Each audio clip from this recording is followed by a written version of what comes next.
They are those who live in the shadows, who feed upon Doritos and Mountain Dew.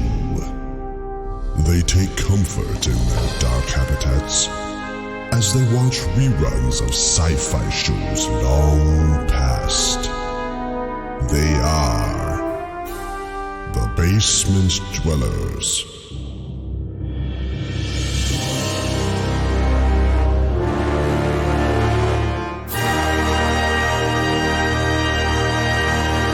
Show me what you got. So say we all.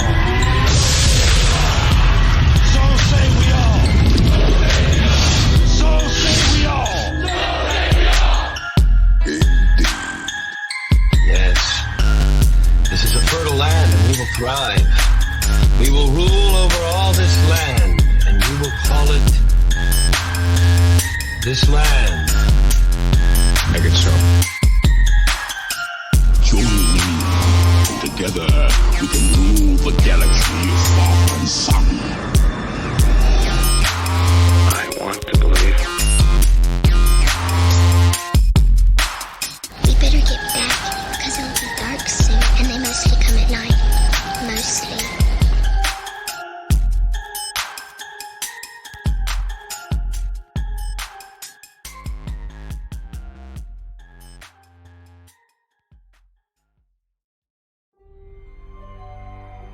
Hello everyone, and welcome back to the Basement Dwellers, a bi-weekly podcast dedicated to all activities most enjoyed by those who spend their time in the deepest, darkest, and dankest of basements everywhere. I'm your host, Wes Tanner. Tonight is November 1st, the day after Halloween, and this evening we will be journeying into the unknown. Well, not really, but we have a few things on our agenda tonight that we've been excited to talk about ever since we did our last show. I'm joined once again by my fellow basement dwellers, Nick, Ethan, Drew, and Tucci, with newcomers Chris and Ron, who was supposed to be on our last show, but he's a dingus. We're going to go over some nerdy news, talk about the long-awaited return of Stranger Things, and wrap up the night by presenting to you all the Basement Dwellers Top 10 Halloweeniest Halloween/horror movie list. So how's it going, guys? Good, man. Good. All right. Well, since we're missing a couple of you guys the last episode, let's go ahead and give a couple introductions. Chris, you want to go first? Sure. Hi, Internet. That's when the Internet would say hi back. Hi. Hi, Chris. Hi. Oh, thanks, guys. Hi back. It's an AA meeting. Hi, Chris. Yeah. Hi. What are you into, Chris? I'm into lots of stuff. Lately, I've been getting back into. Hey! This is a family-friendly podcast. No, it's not. Find out. It just proves he never listened to the first one. Yeah, I'm recently getting back into Warhammer 40k, tabletop miniatures war game. I've been a tabletop role player since my junior high days, so like 16 years. Comics, movies, I'm pretty much into. I'll try anything once, and we'll leave it at that. All right, and Ron, we're gonna go ahead and move on to you, buddy. What are you into? Hey guys, this is Ron. I don't have anything nearly as good prepared for myself. Movies, video games, comics, all that stupid shit. Love it. We'll always drinking beer right now. So. All right. So last night was Halloween. Did you guys do anything? I mean, I know we're like all in our 30s for the most part, but Speak for yourself, freaking oldies. Jeez. Oh yeah, you baby. How old are you, Tucci? I'll be 26 in December. Oh, okay, all right. You're not. Oh, he's the baby of the group. And That's adorable. Drew's not that much older. It's not me anymore. All adorable. No, I just handed out candy to trick-or-treaters and wolfed down too much candy myself and went into a coma and felt terrible this morning. So that's me. Yep. I drank a Bud Light Lime and I put on some corpse paint. And, What? This is fall, not summer. You don't drink Bud Light Lime in the fall. This is it scary costume, was guys. really interesting. And we watched Stranger Things. Oh, that's good. We're going to talk about that later. Passed out some candy, ate some brownies. That was about it. yeah. What kind of brownies? Oreo brownies. Oh, shit. Ooh, fuck, that sounds great. Yeah, well, we pimped out our kid to go get us candy, so that's what we did. Smart thing. Yeah. That's Child just labor. That's how you do it. Yeah. Jesus. Also watched Stranger Things, but we had no kids come to our house, so I have a giant bowl of candy. I have so much candy. It's ridiculous. Well, I guess that's a win, right? It's gonna sugar coma me, and I'm gonna die. Yeah. Wow. I have like no life, so I just kind of sat around watching World War II in color on Netflix. Oh, man. I mean, It was good. It was Rebel. good. I enjoyed every moment of it, to be transparent. So. Did you like buy yourself Halloween candy? No, I actually just had Taco Bell for dinner, and I ate the cinnamon twists like a child because they're delicious. They are so good. Because They are amazing. You gotta wait till November 1st anyway, because that's when all the good Halloween candy goes on sale. True.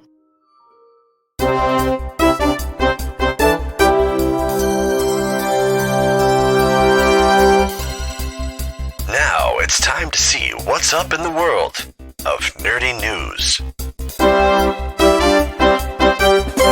Okay, for starters, we're going to go ahead and check in with our resident giant robot expert, Chris, for an after-action report on the giant robot duel between Japan's Tsutoboshi Heavy Industries and the USA's Megabots Inc. Chris, what'd you think? Well, first of all, I want to applaud you for saying that flawlessly without stuttering. That was fantastic. I only had to practice like 27 times. Exactly 27. Exactly. Right. Yep. Well, first of all, who all saw the fight between America and Japan here? I did. I finally watched it. I saw clips. I didn't watch the stream or anything like that, but I saw clips. So you weren't missing much from the stream. I definitely feel like it was a good showing from both sides. I mean, you've got multi-million-dollar machines, flying at each other at 15 miles an hour, 20 miles an hour, however fast they were going. But no, I personally felt like it's a great start to what could be a future sport. Not actually future sport, if you get that reference, but a future sport. Nice. But yeah, no, I think it was really good. Very staged, and that's the big negative I've been seeing across social media with Megabots there. Yeah. I can understand why, because it takes 2 days to fix something that goes wrong, and you can't really do that on the fly. Other than that, we previously sort of talked about this before the show, but I wanted to get what you guys kind of thought of the fight itself and kind of how it was portrayed. I thought it was wicked awesome. I don't know. I thought it was okay, I guess. Yeah, actually, I'm gonna bounce off that. It was okay, I guess. Yeah. I guess for some reason in my mind I was like, oh, this is gonna be like Gundam, dude. This is gonna be sick as hell. Yeah, that's exactly what I was thinking. Gundam. It was nothing like Gundam. That's I what thought I it was was wicked just okay. Yeah, it was wicked just okay. Yeah. I think it's a fair assessment. Yeah. So from what I gathered, the annoying announcers were over the top, right? Yes. A little bit too much. Yeah. Yeah, and for me, the whole thing reminded me quite a bit of that show Deadliest Warrior. I don't remember what network it was on, but you guys remember that show? Spike TV. Spike Yeah, TV. Spike TV. Spike. Yep. Deadliest Warrior was the best. It was pretty That was a cool. great show. It was. It was corny as hell, but it was... anyway, that's what it reminded me of. I mean, I think the whole idea of giant robots in real life fighting, no matter how staged it was, I mean, we have to look at it like it was the very beginning of what it could be. Yeah. Which, you know what I mean? I don't really know what I was expecting from it. I think I kind of went into it. I went into it more surprised than anything. I had only heard about it like the day it was supposed to stream. I think the expectation was kind of to be like almost like BattleBots, Oh yeah, like yeah. you've seen all those, and it's like it's constant action. There's always something happening, and this it wasn't like there wasn't always something happening. So. Yeah, it definitely was a good alpha test on, hey, can this actually be done, and how should we continue on forward with it? So let me ask you, Chris, what do you see for the future of it? Do you think what do you think the next fight is going to be like? Well, from Megabots themselves, they actually just put up a few videos of them testing out other weapons for their main robot, the Mark III. A giant drill. They're testing out whether it would be better to not have pilots versus having pilots. Yeah. For me personally, I see maybe it more like boxing, where you've got, you get so many points for this type of hit. You get so many points deducted if you do this particular move, at least to start out with, because the amount of companies that are going to have mechs themselves right now, there's a few that are working on it, but we're still, I'd say 3 to 4 years out before this is really even a major sport. Okay. Hugh Jackman's totally going to referee it. Oh, I'd watch every episode. You really can't go wrong I there. completely forgot about that movie. What movie was that? It was Real Steel. Real Steel. Real Steel. Jesus Christ. All right, Chris, thanks for that rundown. We're going to go ahead and move on here. You're more than welcome to hang out, but I know you have other things to do, so it's up to you, dude. All right, I'll probably bebop out of here. All right. Well, we'll beep boop you later. Yeah, I'll talk to you guys later. See ya, dude. See you later. All right, moving on. In an article from Polygon, From Software's 2015 PS4 exclusive Bloodborne is getting an expanded story in the form of a new comic book series set to debut next year. Titan Comics will publish the series, Bloodborne: The Death of Sleep, and it will focus on a nameless hunter battling dark creatures in the cursed city of Yharnam. That sounds pretty cool to me. I love Bloodborne. Actually, never played it. Yeah, really good. Also from Polygon, in the realm of tech news, Razer's first smartphone will be $700 and it will not have a headphone jack. The company revealed the phone during an event in London, which it had previously teased on October 11th. The Razer phone boasts a few remarkable specs, including a 120 Hz ultra motion screen, Dolby Atmos and THX certified audio, Qualcomm Snapdragon 835 processor with 8 gigabytes of RAM and a 12 megapixel dual camera, and a 4000 mAh battery for all-day power. The one thing Razer's phone doesn't have, however, is a 3.5mm headphone jack, just very much similar to the iPhone 7. CNET reports that with it will have a USB-C USB-C to 3.5mm headphone adapter dongle. It will come with the phone. The phone will only be available through a GSM network like AT&T or T-Mobile.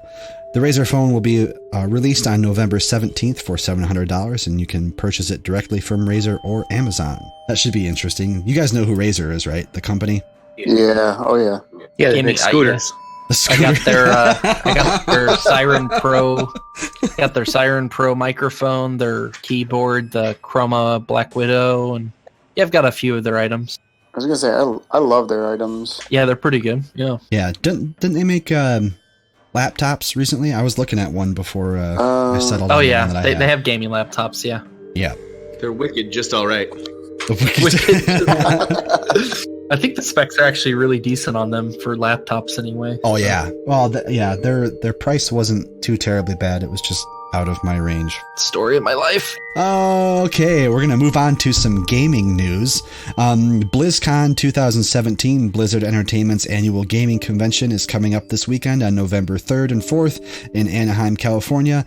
The event promises to give you the inside baseball on all things Blizzard related, with panels, interviews, their legendary cosplay contest, and an epic finale performance by the band Muse. For those that don't live anywhere near California, Blizzard is offering virtual tickets that allow you to stream the events live to your computer or through their mobile app. Have you guys seen their cosplay contests before? Yes. Mm-hmm. No, I haven't. No. They're outstanding. They are great. Really? The people that do that put a lot of work into it. Oh yeah, I mean, they have to. I'm sure every cosplayer does, or the professional ones, I guess, but they spend lots of money. Oh yeah. But yeah, I was surprised that Muse is playing. That's kind of, I mean, I love Muse. They're one of my favorite bands. It's just they're great. And kind of an odd choice for BlizzCon. I don't know. A little bit, yeah. It kind of came out of nowhere. Or is it? Yeah, I don't know. I'd still go. Oh yeah. I would too. God, these fucking dongles. Sorry, I'm looking at the phone and I'm just Dongles. like, Oh, yeah? jeez. Yeah, I know. The dongle brigade, dude. Terrible. Dongles. Yeah. That really is the worst thing about having the iPhone 7 is like you go to put the jack in or your headphones in and nothing. Yeah. Yeah, not to get off on a sucks. tangent, but it really does suck. Yeah. Like I at lost work, I mine, used to. and Tracy broke her first one, so she's on her second one. iPhone 7? Not the phone, the dongle. Oh, okay. Yeah. Oh, man. I thought you were going to say she's on her second phone. I was like, damn. Been toying with going back to Android, but I just dropped my iPhone on the pavement for the third time, and it still hasn't cracked. Really? You're like the first person in history to say that. How many times have you switched? It's like the third or fourth time I've dropped it on the pavement out of my car. I've had 2 droids crack from falling onto the carpet. The carpet? Jesus. I call bullshit on that. It fell from the seat of my car to the floor of my car and cracked. That sounds like most people's experience with an iPhone. They look at it and it cracks. I would like to say, as a millennial, I have never broken an iPhone. Yeah, so I don't know what you millennials are doing to your shit, but get your shit together, okay? For real. And I'm with you. I'm with you too, Chief. My phone's never busted for my iPhone. So I don't have a protector or screen protector or anything either. Do you have a case? I have the flimsiest $10 case ever. It doesn't even do anything, and I haven't dropped it, so. But it looks cool. It does look cool. It looks amazing. That's why I bought it. Yep. Okay, so Nintendo will soon be releasing a new variant of its Nintendo 2DS for Black Friday.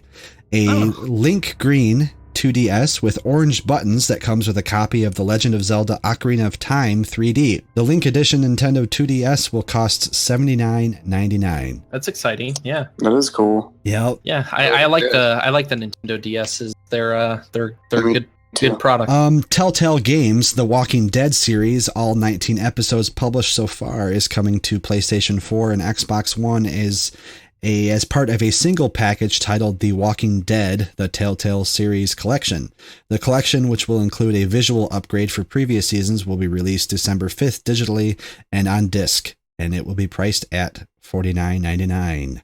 Man, it sounds like we're doing infomercials or something. Yeah, I know. Like, we're not getting paid for this. Like, what are we doing? Promoting all these products for free?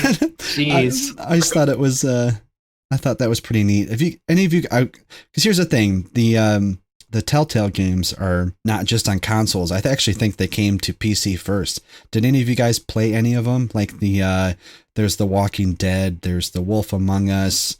The Wolf Among Us is so good. Yes, it is. I think I played the first one. Oh my god, dude, it's so good. Yep. I love that game.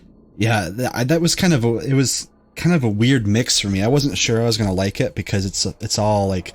It's set in like the fairy tale, like the classic fairy tale stories, but it's all modern and like the main character is like your typical, like, alcohol abusing detective, and it's great. It's based on an actual like comic series, but the comic's escaping me right now. I can't think of what it's called. I know what you're talking about. I don't remember the name either. But it's based on a whole like comic series where they take all the fairy tales and modernize them and make everyone junkies and alcoholics.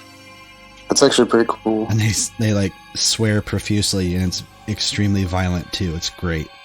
Nice. But yep, the Walking Dead series is also great. I have not read any of the comics, but from what I hear, it runs kind of parallel to them. Like some of the characters from the comics appear in the video games, but it doesn't revolve around them. Oh, nice. So it's a story all on its own, basically. Oh yeah, yep. An interactive movie. I own the first episode, and I've only played it for a few minutes, but... What'd you think? But it's one of those ones that it's hard to save at a particular point. Yeah. Because everything's timed, and everything that you do in the game reflects how the game plays throughout the rest of the game, so... You have to really dedicate some time to just sit down and let the story unfold. I might have to check that out. Yep, you should. Assassin's Creed Origins was released this past week on October 27th, and it is glorious. I picked up a digital copy on release day, and I immediately fell in love with it. Imagine, if you will, Assassin's Creed, The Witcher, and to a lesser extent, Skyrim all had a weird baby. That's AC Origins for you. Yep. Set in ancient Egypt, the game tells the story of Bayek, a magi, or ancient Egyptian equivalent to a cop, as he seeks revenge on a group of powerful baddies after suffering a character-defining personal loss. The game is beautiful, the voice acting is incredible, and the story so far is extremely engaging. Most notable, however, is the drastic changes in gameplay compared to the other titles in the series. It ditches the counter system in favor of combat that more resembles that of the Witcher series, with light and heavy attacks. Overall, if you're a fan of Assassin's Creed, Ancient Egypt, or looking for another incredible RPG to add to your collection, consider picking up a copy of Assassin's Creed Origins. Ron and Tucci, you guys had some more gaming news to share. Ron, let's start with you first, man. All right, dude. This is extremely exciting for me because this is one of my favorite games of all time. For those of you who have never heard of it, I'm going to explain it a little bit. Also, shame on you. And those of you who have never gotten to play it, you're in luck because Sony on Monday, October 30th, just announced at the Paris Games Week that they're going to be doing a new remake, I guess you want to call it, a remastery of Shadows of the Colossus. What I read, what they're talking about is they're not going to go too much off of the original game. They're not going to be adding any more Colossus. Yeah, I don't know what they are going to be.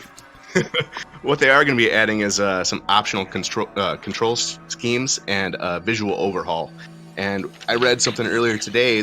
For those of you who have the PS4 Pros, you'll also have an additional option to run the game at 60 FPS, which is kind of cool. But no, for those of you who don't know, Shadow of the Colossus originally came out in October of 2005 for PS2. It was a game developed by Team Ico Blue Point Games. Was that long ago? Yeah, dude. Yeah. I think 2005 is like, I don't know. Time is weird, man. Well, Blue Point and Team Ico actually had one come out, I think, a few years before, just called Ico. Yeah, it's great. Yeah. I think it kind of. I never played it, but I think it kind of follows the same kind of scheme and guidelines as Shadow of the Colossus. But this one, it follows the character named Wander, and you basically are going into a forbidden land where these Colossus live. You have to hunt them down and kill them in order to save the life of a girl named Mono. What I really like about this game is the isolation. It was almost kind of considered an enigma in the action and adventure genre because of the fact that it didn't fit the normal archetype. Like, the only characters you're really interacting with is your horse. There's no dungeons, there's no other bad guys except for these Colossus that you have to look for, who basically are the dungeons, right? Yeah, there's like certain puzzles you have to figure out in order to destroy these things. It's kind of what makes it special in this like little hidden gem because of the isolation. The Nick, you actually touched upon it earlier with the music. Oh my god, it's great. What I liked about it, if you don't mind my interrupting real quick. Oh no, go ahead. I liked that the music, the score is just beautiful. The scenery in that game is top notch, and I mean this is a 2005 game, so that's great. But like throughout the entire game, you do no leveling up. You get no like crazy cool weapons. You just have like a bow and a sword, and that's it. It's like, well, good luck, buddy. You actually mentioned the score again, and I didn't know this, but I looked it up earlier. The score was written by a guy named Cal Otani, and he was well known, and you're gonna love this, for doing soundtracks for Godzilla, Mothra. Oh, that's cool. A movie called like Giant Monsters All Out Attack. How fitting. So, that's awesome. So a lot of Japanese kaiju movies this guy does. That's great. That makes a lot of sense. So have they set a release date for that yet? Yeah, it looks like it's coming out February 6th of 2018. Oh shit. Oh wow. Okay. That's right around the corner. Real close. And I know I briefly commented on this earlier before the show. Is it a remaster or a remake? They are basically it's kind of both, because they're rebuilding the game from the ground up, like with all the visuals and the music, I believe.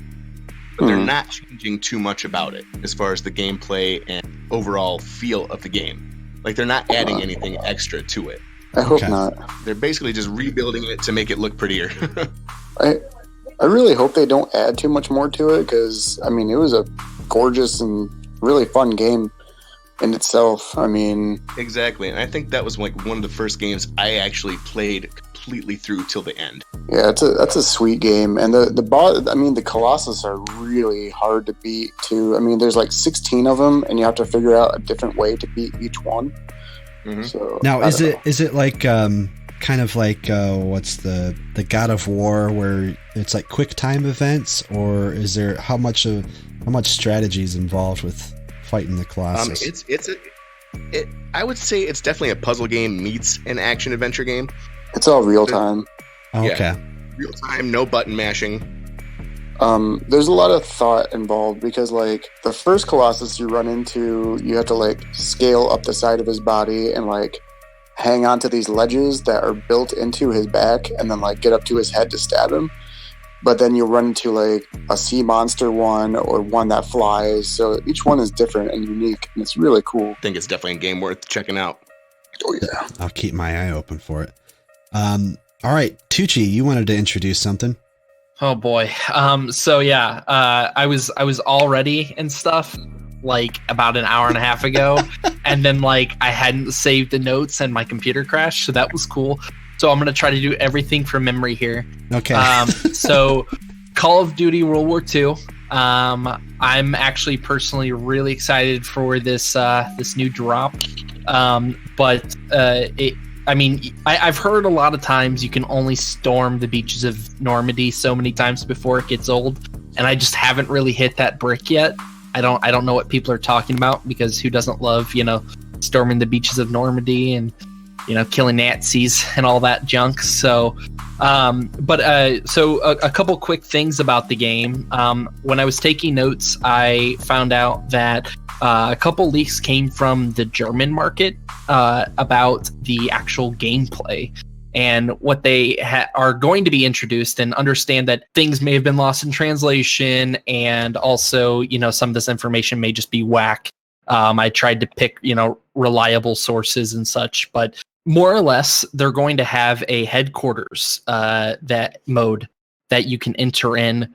And in that headquarters mode, it's going to be a lot like what you see in Destiny with the tower area, the area where you can, interact with public players. It's like a public lounge, more or less, from my understanding. Yeah. Gotcha. So, and in this area, you'll have access to vendors. And also you'll have access to what's called the supply drop, which is kind of like your care packages in other Call of Duty games.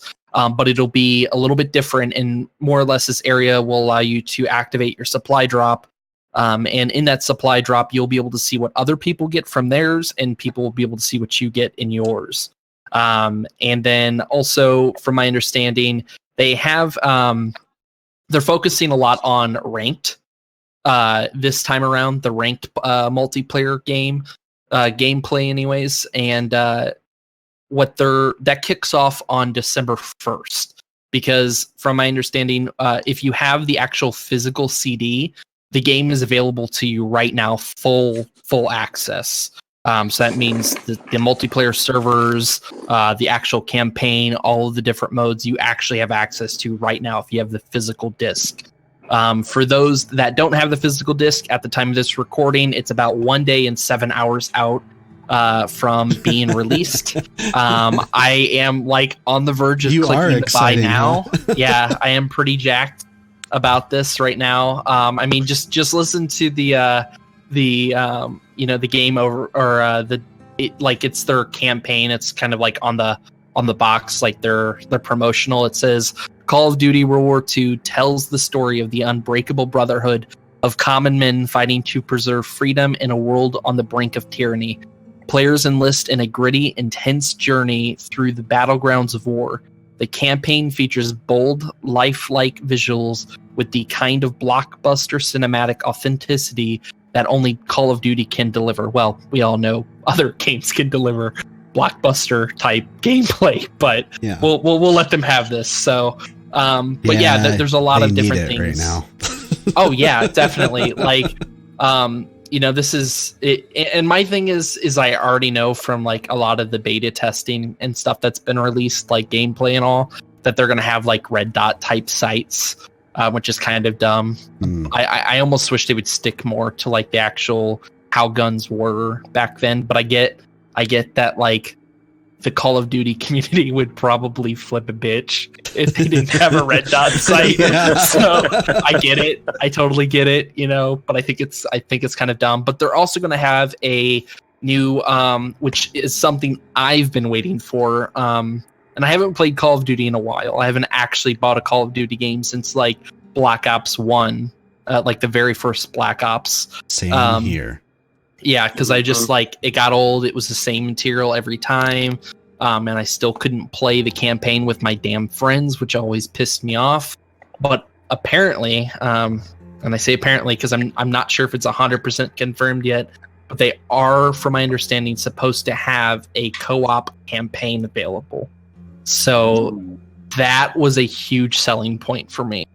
And obviously it's being released at the $60 price tag, as all games are. Well, not all games, but most major title games are released at nowadays. And the specs for PC play, which I'm a PC gamer, primarily PC Master Race and all. So I do actually have the specs for recommended. So I'm pretty excited to see what the game looks like in game. So I don't know. I'm really excited about it.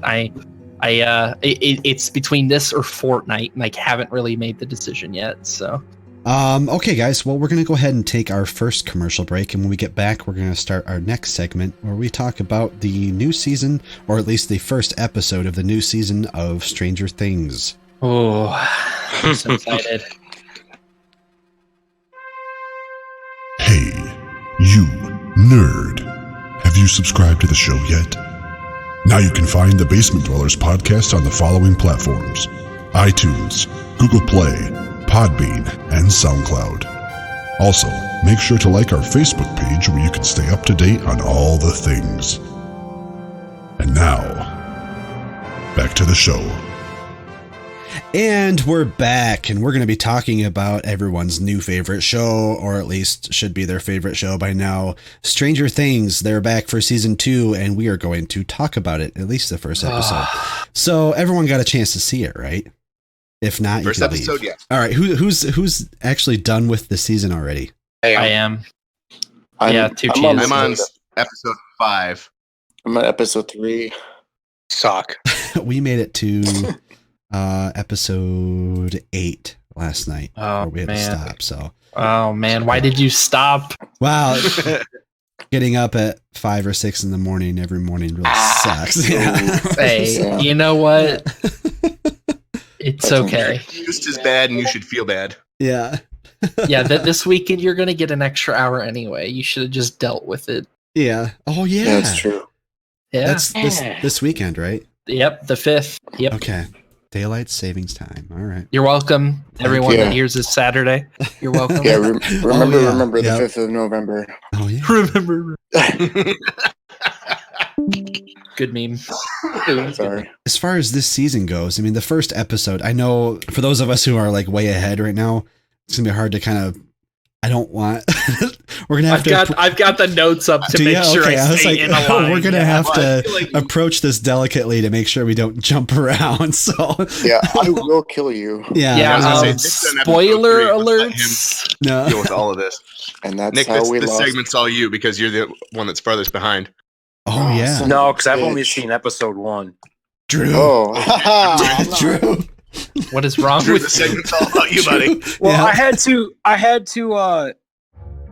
to stop because I started watching episode 1. I watched episode 1, and then Tori goes, "Well, I haven't." We had to go back and we binge watched the whole first season. Oh, wait, And then we've watched episode 1, and now we're gonna start with the rest of it this Did you weekend. say she hadn't seen the first season? She had not. Oh my what? god. She's not like a horror kind of person, so she was getting a little freaked out at some of it. Oh, yeah, that's fair. So yeah, so I'm the same way. I get that. Yeah. See, like I hate horror movies, but like I like the campy Like it's not like scary, but it's not like super dumb.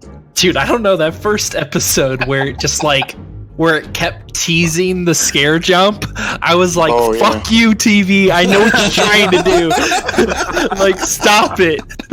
I was freaking out like the entire time. I was just like, this is dumb, I hate this. Yeah, but the show was just too good. Him watch it. Yeah. Man, I keep telling myself I need to go back and watch the first season again.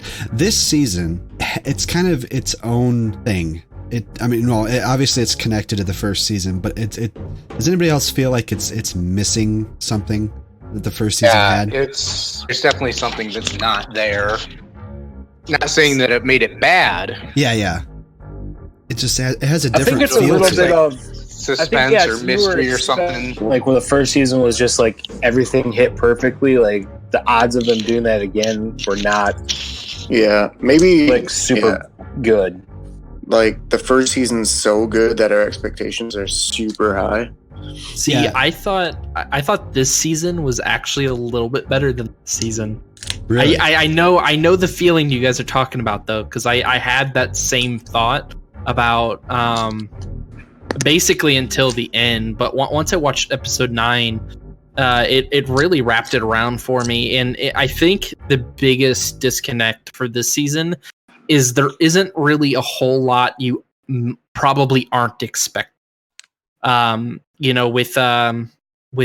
Will, yeah, right. That's the Will, yeah. So with Will, obviously, like you've got the idea that he's been through something pretty traumatic, so you kind of already expect him to act a specific way. Yeah. And I think that's why is like there's not a whole bunch of mystery behind it, except for I'm just not going to continue that sentence. Right. Let it go, man. No. But yeah. So you guys will see. Yeah. This is like the first episode where I was trying so hard to learn something. Oh yeah, you were being extremely vague about it. Right. When the guy did the thing, and the alien did this other thing. And I think what it might be is the first season was such a departure from the normal shows that we watch. Like for one, it was set back in the 80s, and there's not a whole lot of shows that do that. And they do it well. Yeah, and it really, exactly. It really captured that feeling of what is it, like the Goonies and like all those old 80s movies that had like, The Gang or like a group of friends that were really close, and each of them had their own unique personalities that added something to the group. And what really got my attention with the first season was the fact that they're all playing D&D. So, and that was, I mean, ended up having a lot of the themes wrapped around that concept. Yep. And they're definitely carrying that over into season 2 with a lot of the names that they give these things that they can't really describe any other way. And Wes is going to continue to be extremely vague. But you know what I mean? Stop it. The Demogorgon, I mean, that's from D&D. And then, there's another name that they use in an episode that's further along that I won't say, but it won't be, I don't know. Like, okay, Drew, you've seen the first episode, so I'll ask you this question specifically. Like, what are you expecting from this season?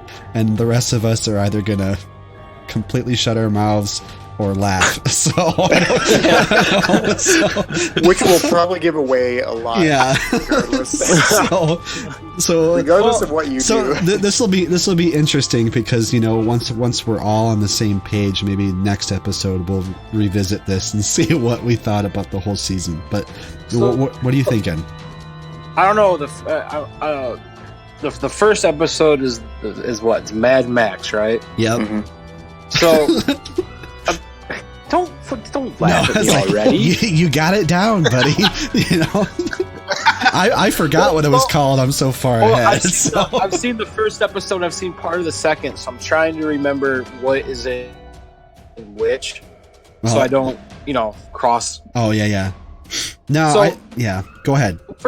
With the first episode, I'm kind of I don't know. It's kind of taking a turn to puberty. There's a girl and groups like splitting a little bit with her, and then there's Will's having flashbacks, and I really don't know what to expect. Like, I can see it going down two very different paths, I guess. Well, let's hear it, dude.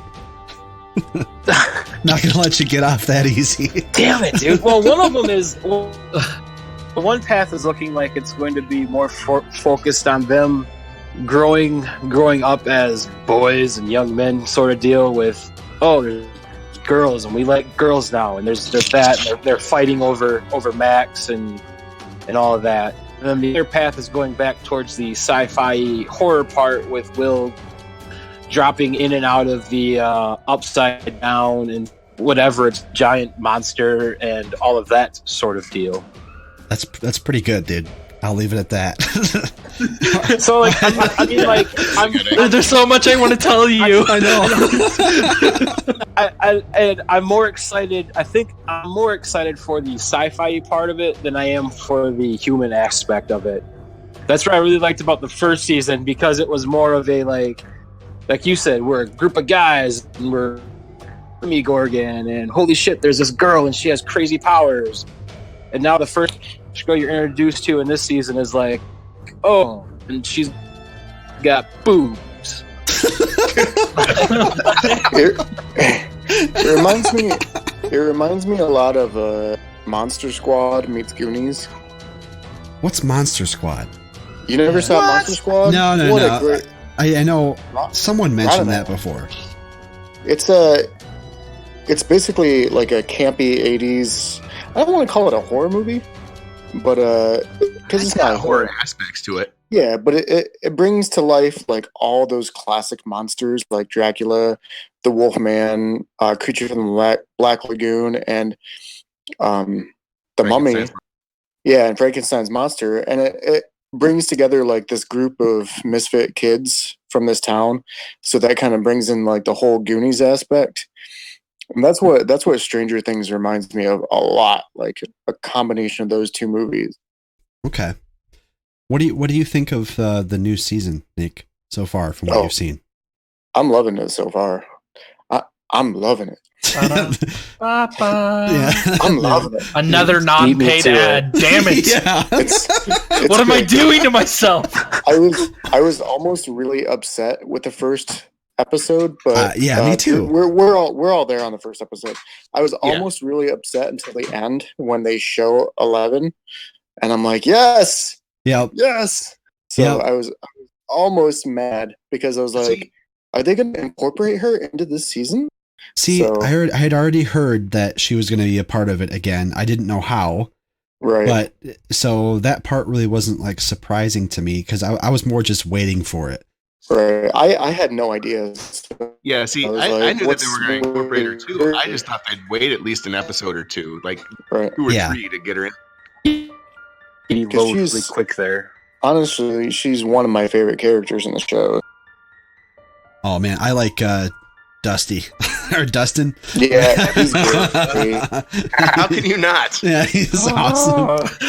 Yeah, he's those barrels. Yeah, like the only word I've got for him is just like he's adorable. Like he's just an incredibly likable character, and there's like nothing he could possibly do to make you dislike him. Like it's so annoying. He's annoyingly adorable. Like we went to the Raleigh SuperCon over the summer, and he was there. Oh, and he walked past us, and the only thing. Stupidly enough, the only thing I could think of to say was, "Wow, he's short." He's not. He's a child. Yeah, my roommate was like, "He's 12." Holy shit! I'd be like, "I'm not with him. I don't know who this person is." Oh God! I mean, but he is. So. Wow. He's so tiny. No, dude, he's totally like 20-something. I'm actually really interested to see the dynamic between Hopper and 11 and their relationship. Yeah. because like his daughter is gone and she kind of doesn't have a father, so it's like I'm interested to see how their relationship grows. Yeah. Whoa. What? Stop the line there, bud. Stop the line. No, we're not really giving anything away. I will kill you. Though I will see what I thought about the first episode was, first off, I was like super excited that I was even watching it. Yeah. Secondly, I like how they set things up, but the entire episode was them setting things up. And then I was almost kind of, like I said, the expectations were high. And I think if Stranger Things wasn't as popular as it has become, then I think that episode would have come off as being extremely weak for a season opener.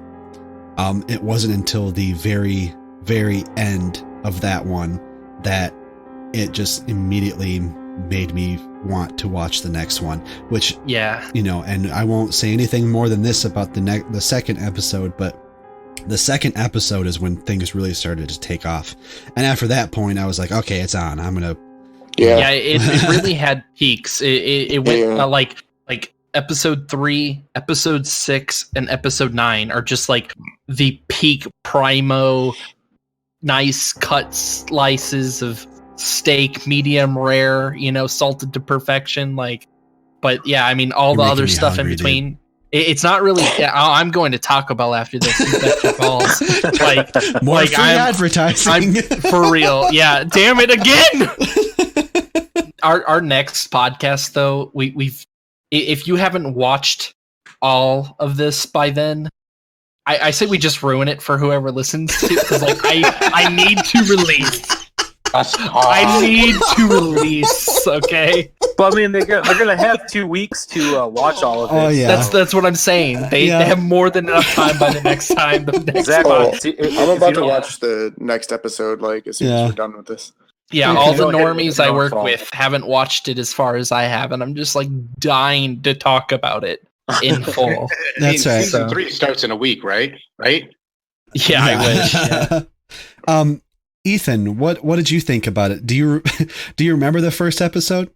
I mean, I have to agree it was a lot of setup, but what else are you going to get in a first episode, really, at the point they left off season 1? Happy with it this season. Like I said, it felt like it was missing something. But overall, I mean, the show is still put together so well. The interaction with the characters, the score, everything is beautiful, man. Except Nick. Yeah. It's missing Barb. Yeah. Barb, yeah. Rip. Too soon? Press F for respect. Oh, man. All right, guys. Well, we're going to go ahead and take our second commercial break. And when we come back, we're going to talk about our top 10 list of the Halloweeniest Halloween / horror movies that we've been slaving over for the past couple weeks. All right. Slaving over. Do you like role-playing games? How about podcasts? How about a podcast about a role-playing game? Check out our friends at Tomorrow's End, a podcast that follows a role-playing group as they navigate through a post-apocalyptic wasteland. All right, enough fucking words. Here's the trailer. How did humanity get here? I just can't remember. The rest of the world didn't know why the end had come. They'd heard on the radio about an attack on the States by either Russia or China over dwindling resources. What we knew was that the world was going to end, and a crazy man named Morrow had a plan to save the world. Many teams were frozen in vaults deep underground, safely tucked away from all the bombs and nukes flying, and the asteroid that would finally end everything. They were supposed to wake up 25 years later and help pick up the pieces, but something went wrong, and everyone woke up a lot later, if they woke up at all. Cultists, criminals, madmen, they've been living and thriving through the radiation and destruction the entire time. Some good people also survived. They held on to hope by spreading stories. Stories about tomorrow's end.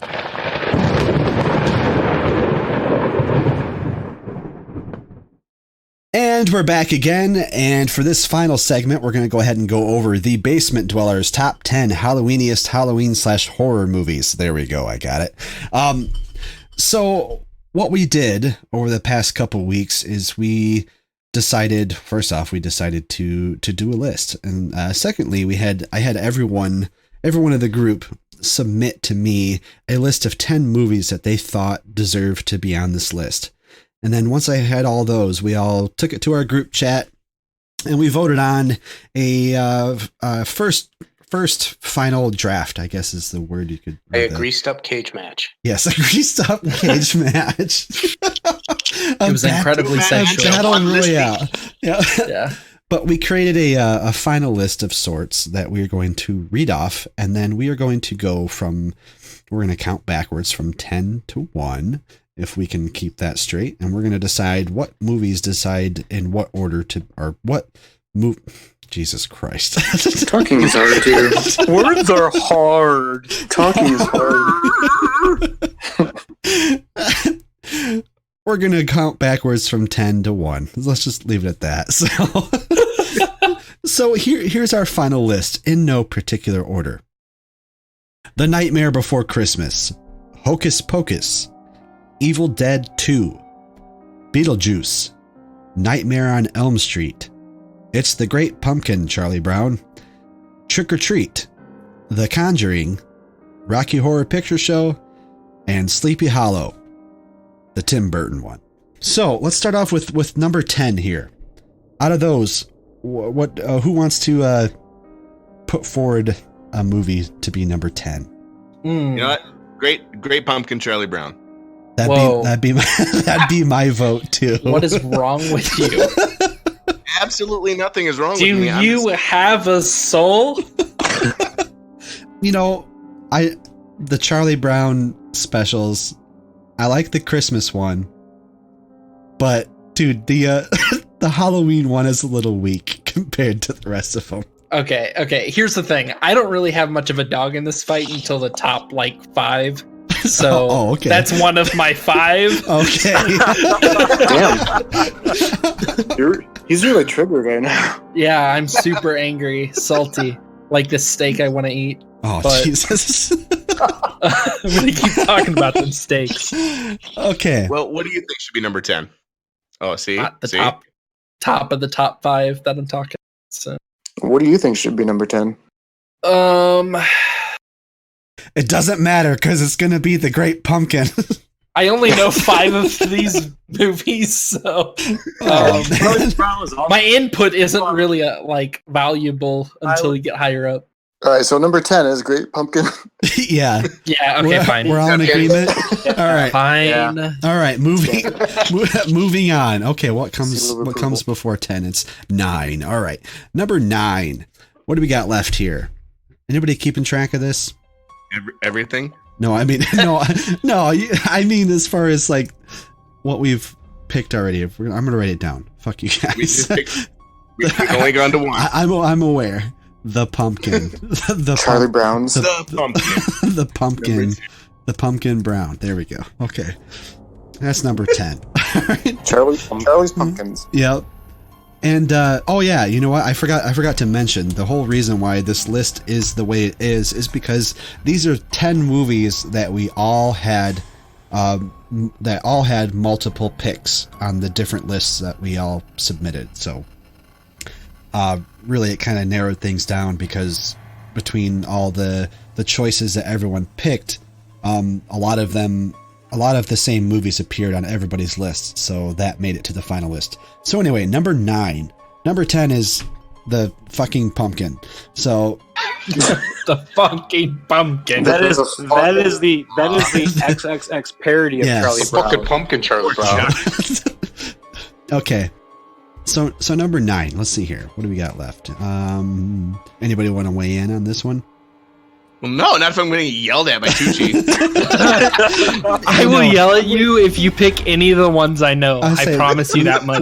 We still got 5 more before he like completely just don't loses pick it. Don't pick any. Okay. Let's see here. For number 9, I'm gonna say Sleepy Hollow. Jesus. I'm okay with that. Yeah, I support that decision. Oh, sounds good. Nah, you know, comparatively, as much as I love that movie, comparatively, to the rest of them, except the fucking pumpkin. I think that's fair. I don't know. I'd put Sleepy Hollow above The Conjuring. What? Fuck you. Wait, what? Yeah. Sounds of anguish. Yeah, solid argument. Horror movies. What? It's like my 35 years of desensitization to horror movies. Oh yeah, that's true. I love The Conjuring, so you old man. Okay. Sleepy Hollow. Sleepy Hollow. I think that about. Yep. All right, Sleepy Hollow. I have spoken. Okay. Great. This is going great. Smooth like butter. We have different definitions of the word great. Yep, 2 down. So number 8. Number 8. All right, let's see here. My vote would be. You guys are gonna hate me for this, but Rocky Horror. Yes, I knew you were gonna say it. You're the fucking man. No, I love the movie, but I love the other ones a lot more. And honestly, I was actually surprised that one made the list. Honestly, I just don't think. It's of like it. a quintessential Halloween movie, though. Like, well, I know you're supposed to like dress up. That's and the only. do all the. That's the only time. Like Simon throw says. toast and at the screen and.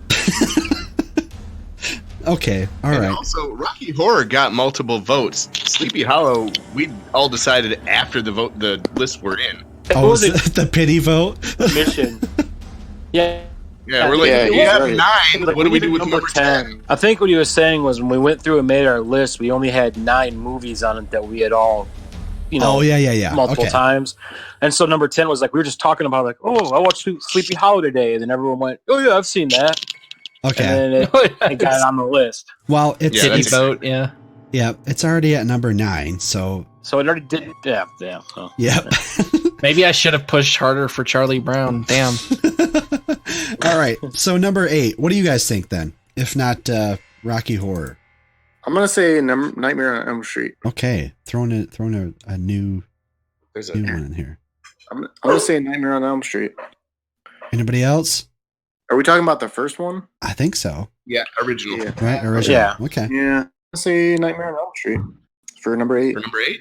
Okay. Yep. It's between that and Rocky Horror. I mean, Freddy never did it for me, so. How dare you? How dare you, sir? Freddy was a blessing. I'm just memeing. I actually haven't seen Nightmare on Elm Street. I haven't either. All I know is he has a knife glove. Oh man! He also used the Nintendo Power Glove for one of the movies. Listen, horrifically burned. So me and Drew don't go out of our way to get scared. Okay, that's why we watch shows like Hocus Pocus. Okay. Okay. That's why I watch campy movies that are supposed to be scary, but they're just funny because they're so bad. Right. Okay. Yeah, All right. Okay. Any contention between? What's it between? We got 2 to pick from: Nightmare on Elm Street or Rocky Horror for number 8. We could always divert to Norman. Oh my God, that's a good idea.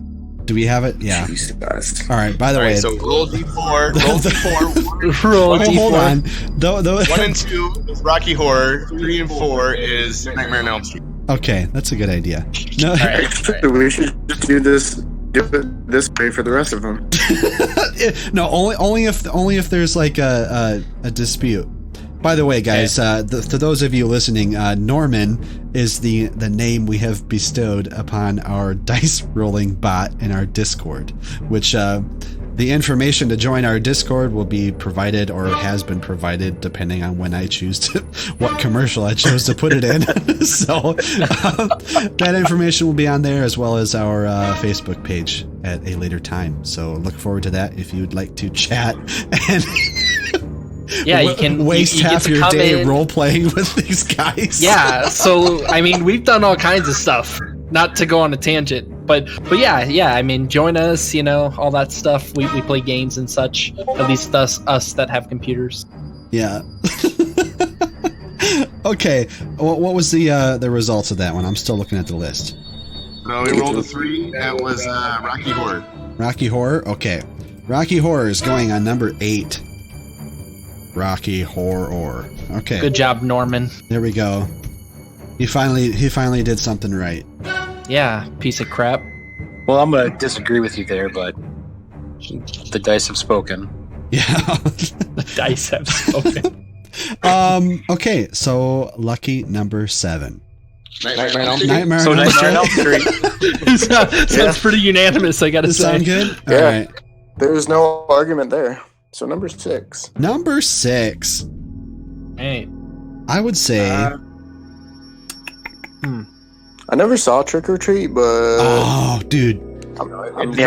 Me either. Trick or Treat is the top 3 for me. So. Really? Yeah. It's creepy as shit, dude. You would love it. Yeah. It's Trick or Treat is.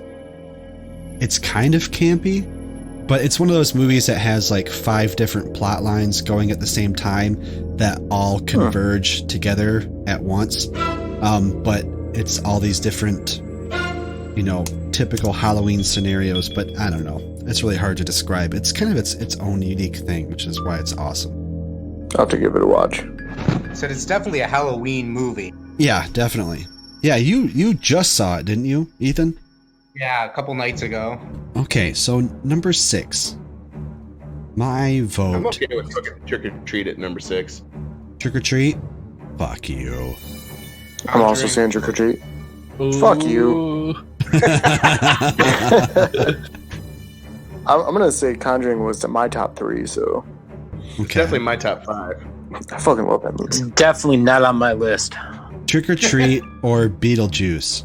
Whoa, fuck you. Whoa. Shame. Okay, fine. Shame. I'm getting overruled on this one. Okay, fine. Get the fuck out. Trick or Treat. So number Trick or 6. Treat, number Yep, 6. Yep. Number 6. Okay.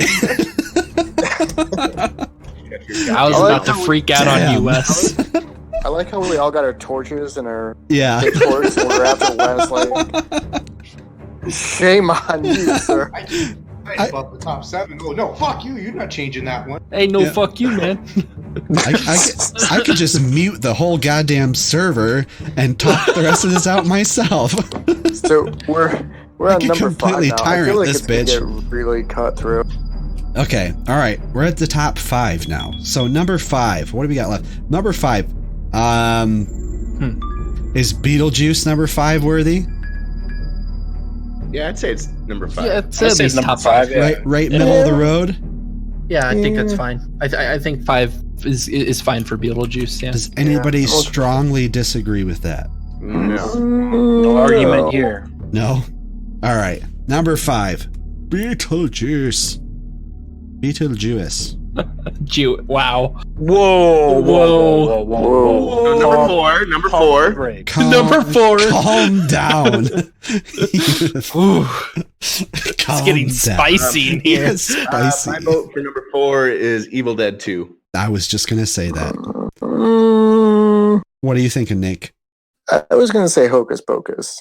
Whoa. God, I knew that. Classic. Yeah, I don't know. Ethan, as the elder nerd, what do you think? Oh, great. I don't know. I still see the Conjuring down there trying to get up above the rest of these. Oh shit, he's right. See, I'm How? down there. How is the Conjuring? Yes, move to the top of the list, my pretty. Okay. Nick keeps fighting for it so hard. I know. He's just like completely ignoring it, hoping that everybody else forgets about it. Should we go back on Beetlejuice and put the Conjuring there? It's gonna slowly move to the top. Spite. Son of a bitch. I don't know. I think number 4 is a good one for The Conjuring. All right, I'll let you have number 4. Anybody I else? just want to be in the top 5. I'll let The Conjuring be number 4. I'll allow it. You're welcome, guys. I won't contest it. All right. Top 3, final 3. Evil Dead 2, yeah? Yep. Yeah. Yeah? Yeah. Yeah. Anybody disagree? Do we need to bring Norman in? No, fuck Norman. No. All right. No, fuck no. Norman's a dick. I think we should. I think we should do Norman for Hocus Pocus and Evil Dead. No, shame on you. Absolutely No, not. I've never seen Hocus Pocus. I've never seen Whoa! it. What? Shame on you. Have you not lived life?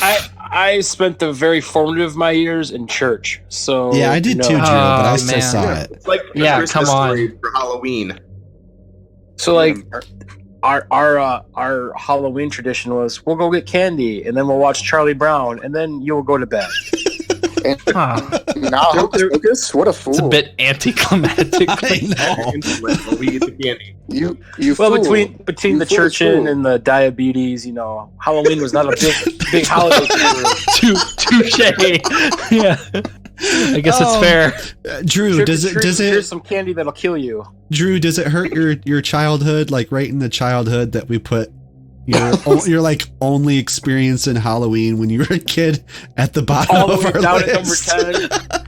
I'm sitting there like I can identify with Charlie Brown. I go trick or treating. I'd be excited if I got a rock. It's something I could use and play with. Candy, it's got to go right in the garbage. Who can eat chocolate? Who can eat chocolate? Oh God, this is so sad. It is. I kind of feel bad now. Damn, dude. I haven't even seen Evil Dead 2, so... Oh, it's so good. Silence falls over the crowd. Yeah. I love me some Bruce Campbell. Get out. All right, guys. So Evil Dead 2 at number 3. Yeah.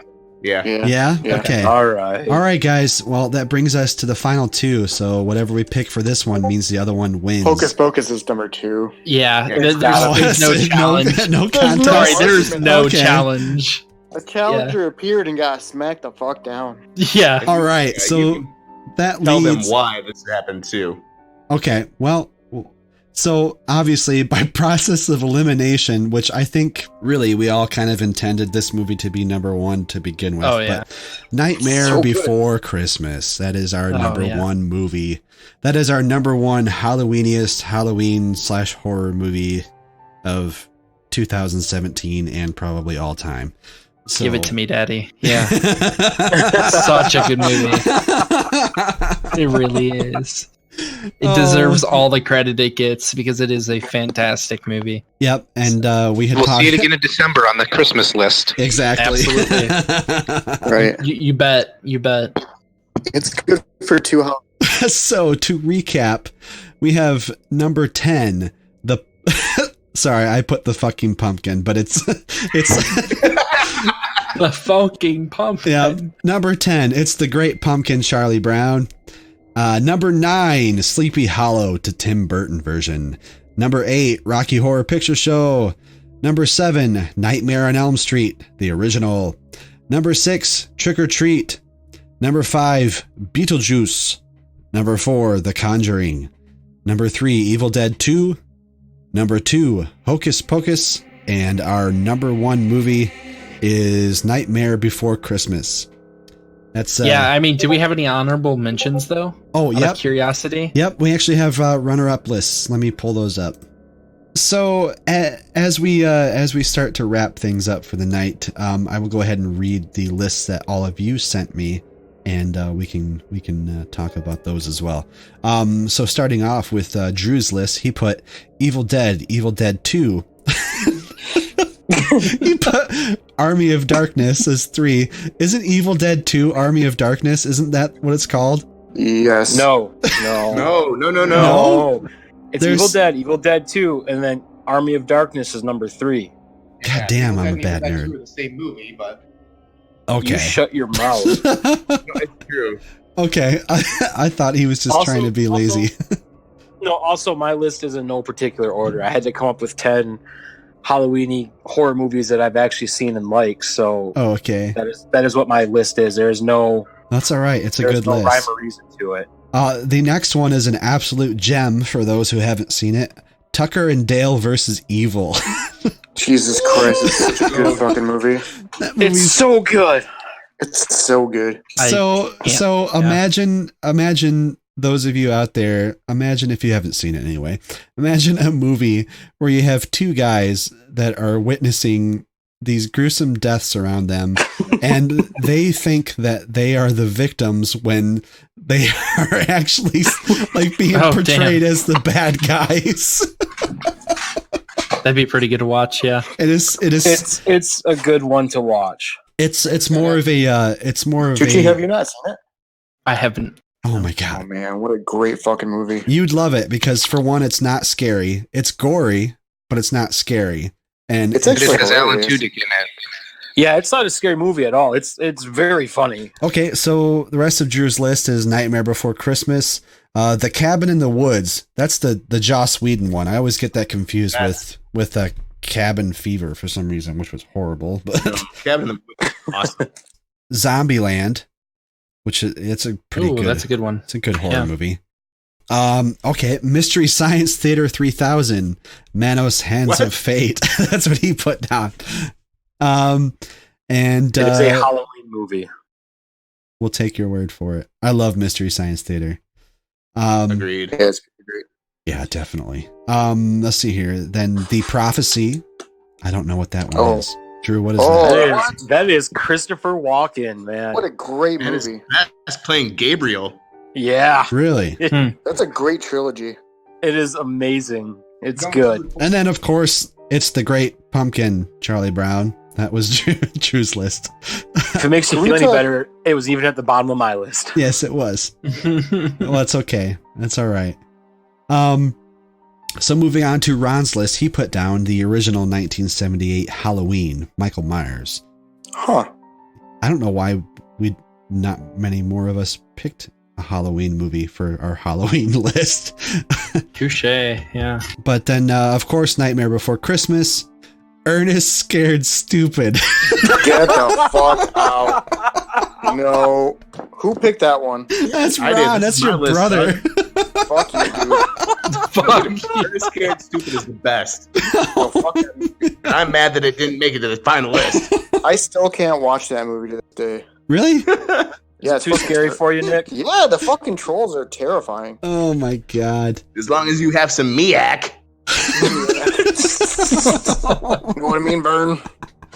Oh god, okay.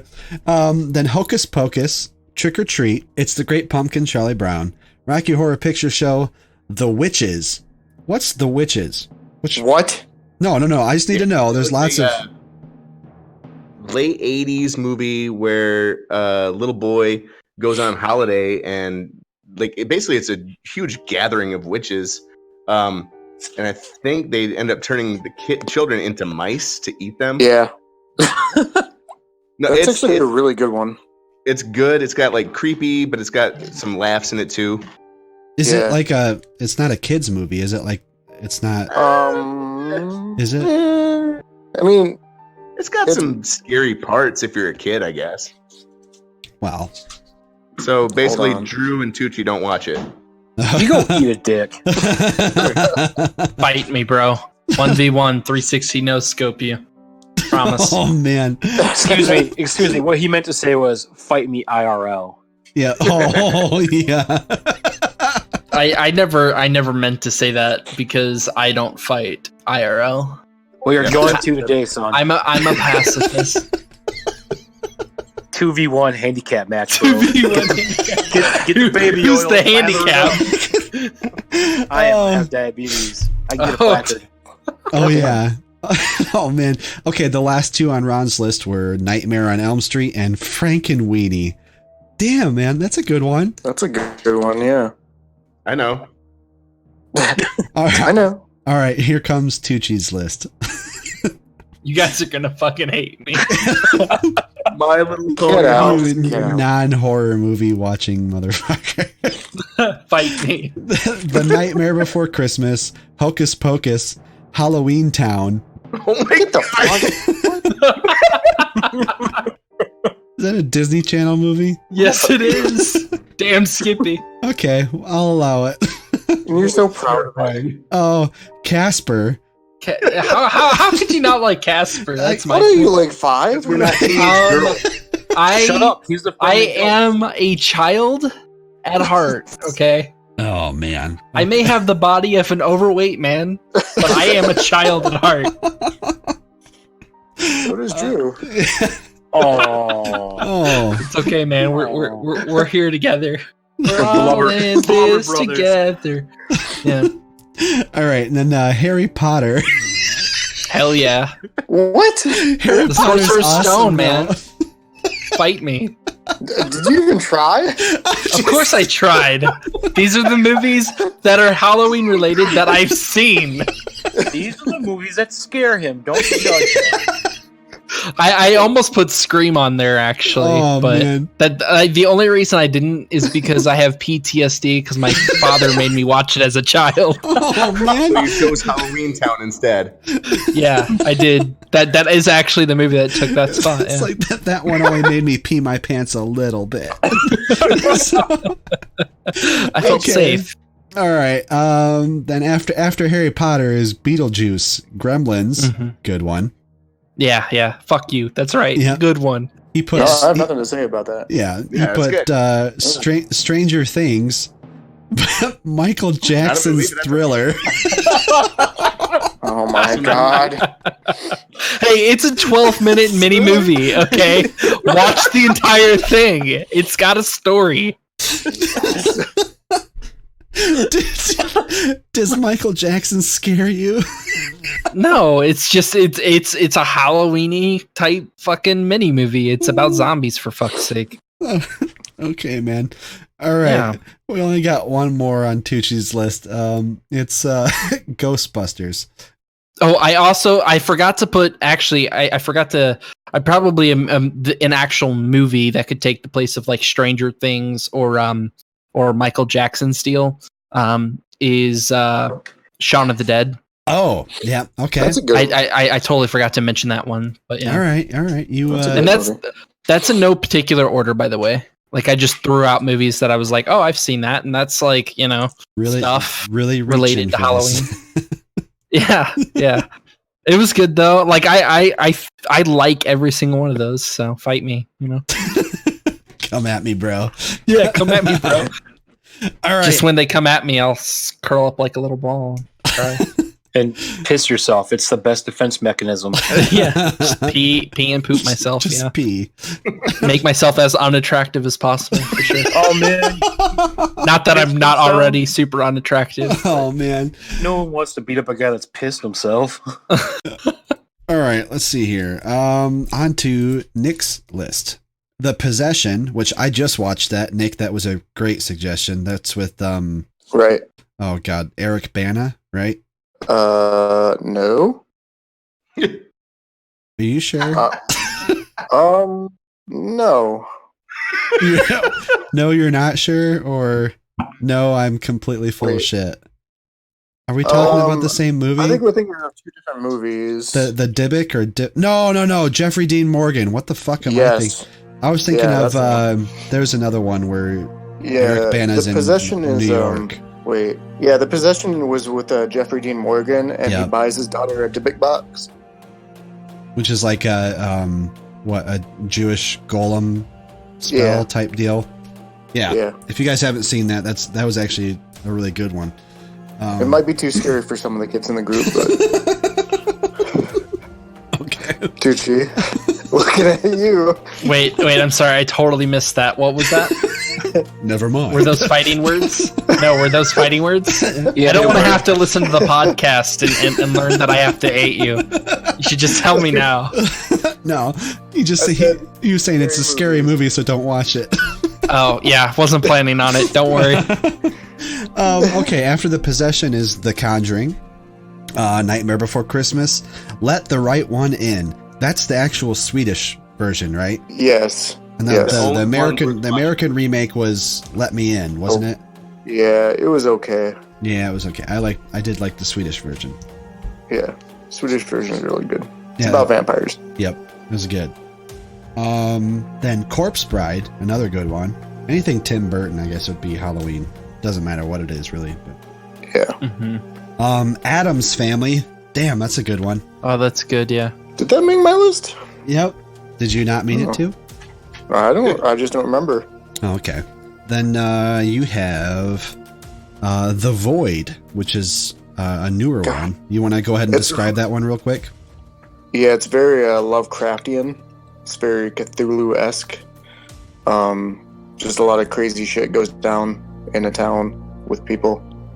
And Mr. Vague strikes again. Yeah, it's pretty fucked up. Like It's, there's a lot of all practical effects too, isn't it? yeah, like I think it's nothing but practical effects. Yep, it was very reminiscent of The Thing. The original. Yeah, that's what it reminded me of. Yep. But with more cults and stuff. Yeah. And then Splinter. What's Splinter? I don't know if you guys saw that one. Ron, you it was about this couple who goes camping and then they pick up these hitchhikers who are actually like convicts. And like one of them gets pricked by this mutated splinter. And that uses a lot of like practical effects too. Is that where they're stuck in the gas station? Yeah. Yeah. They're stuck in a gas station, like the splinter fucking just wreaks havoc on them. It's really cool. That's the YouTube clip you sent in chat the other day, wasn't it? Yeah, it's pretty intense. Like that's a good one. And then the last one on Nick's list is Pet Cemetery, which I'm so glad you added that. That movie, that was one of the few movies that I've ever seen.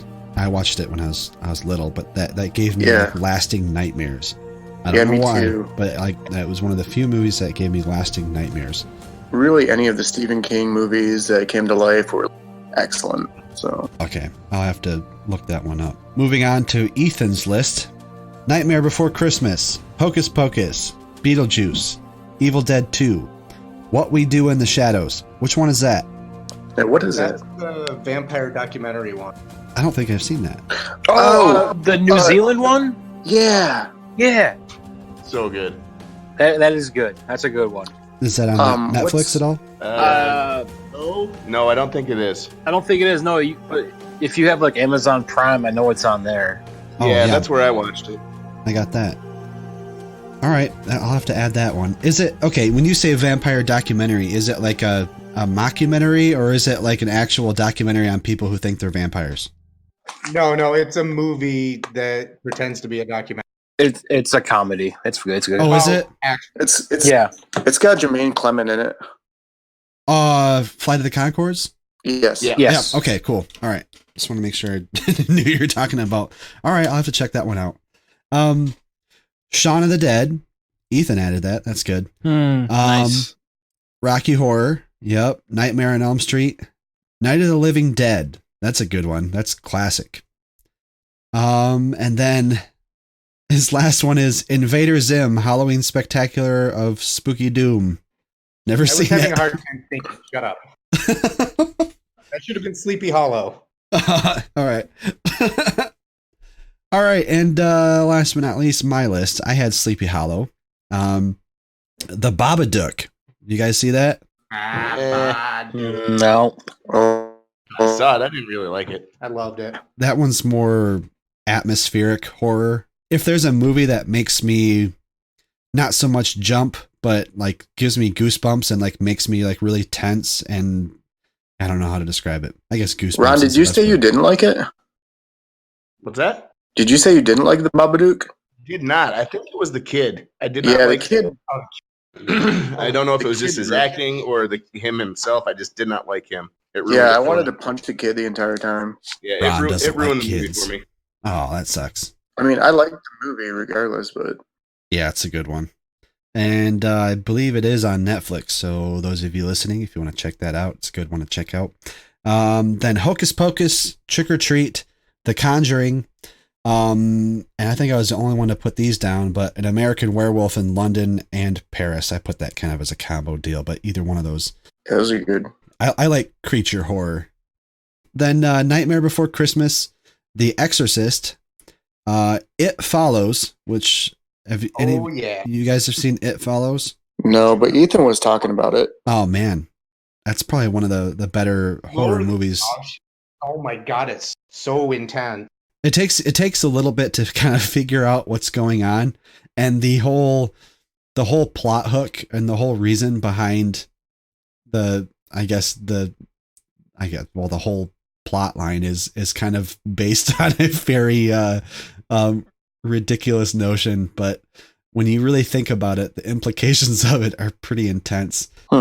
So definitely a good one to check out. And then I put down Alien because I love Alien. I love Alien, Aliens, all the Alien movies, and creature horror. Like, that stuff scared me as a kid, and that's really what kind of gets me in the Halloween spirit too, is being scared. So yep, that's my list. That's everybody's list. And once again, to recap our top 10 list of the Halloweeniest Halloween / horror movies, is coming in at number 10. God damn it. The fucking pumpkin. The fucking pumpkin. I still didn't change that. Number 9, fucking pumpkin. Yeah. Number 9, Sleepy Hollow. Number 8, Rocky Horror Picture Show. Number 7, Nightmare on Elm Street. Number 6, Trick or Treat. Number 5, Beetlejuice. Number 4, The Conjuring. Number 3, Evil Dead 2. Number 2, Hocus Pocus. And number 1, Nightmare Before Christmas. All right. Honorable mentions, MacLeod. Monster Spies. Give it up. I'll watch it, I swear, okay? All right, guys. So, well, thanks for sticking it out this time. Again, look forward to within the next 2 weeks for our next episode. Make sure to like our Facebook page, subscribe to the podcast. We are on several platforms now. We're on iTunes, Podbean, SoundCloud, Google Play. Actually, I think that's it right now. But those are all the major ones. So if you can't find us, you are not trying hard enough. So make sure to do that. That's true. Yep. So make sure to do that. And we look forward to the next show. And yeah, so have a good night, everyone. Thank you for listening to the Basement Dwellers podcast. Join us for our next episode as we discuss the wealth of comic book adaptations, from movies to TV shows and video games, the good, the bad, and the just okay.